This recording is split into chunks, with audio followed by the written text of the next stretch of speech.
ये खबर पारुल यूनिवर्सिटी द्वारा प्रस्तुत की गई है।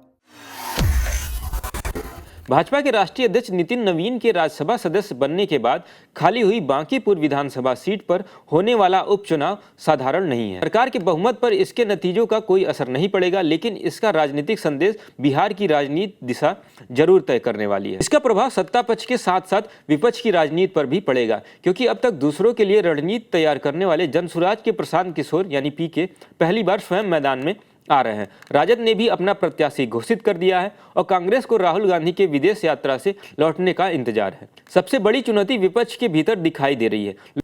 पिछले चुनाव में जनसुराज की शिकस्त के बावजूद पीके ने मैदान नहीं छोड़ा है और स्वयं को मुखर विपक्षी चेहरे के रूप में स्थापित करने का प्रयास कर रहे हैं। बांकीपुर से चुनाव लड़ने की घोषणा के साथ ही उन्होंने महागठबंधन से समर्थन भी मांगा, लेकिन राजद ने प्रस्ताव स्वीकार नहीं किया। जाहिर है कि राजद अपनी शैली के अनुरूप तेजस्वी के समांतर किसी को भी मजबूत होने नहीं देखना चाहती।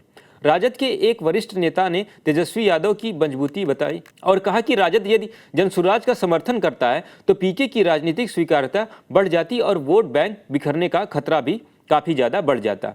ऐसे में राजद को क्या मिलता? हालांकि हालात बता रहे हैं कि प्रत्याशी उतारकर भी राजद को मुसीबत से मुक्ति नहीं मिलने जा रही है। अब विपक्षी ताकत का आकलन वोटों की संख्या से भी होगा।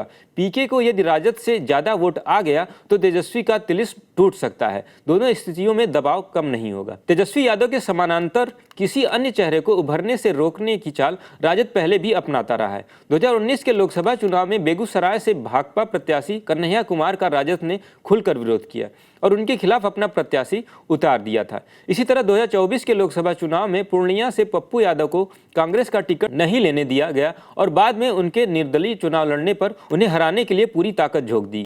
ऐसे में राजद पीके को विपक्ष के सशक्त चेहरे के रूप में उभरने देने के जोखिम नहीं उठाना चाहते, क्योंकि यदि पीके जीतते हैं तो वे बिहार की विपक्षी राजनीति में प्रभावशाली नेताओं में शामिल हो जाएंगे।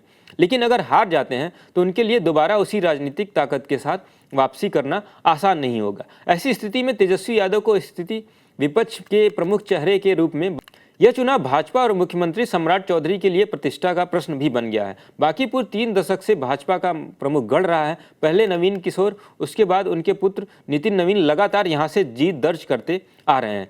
ऐसे में यदि भाजपा अपने राष्ट्रीय अध्यक्ष की परंपरागत सीट बरकरार रखने में सफल रहती है तो संगठन और नेतृत्व की मजबूती का और ज़्यादा बेहतर संदेश जाएगा।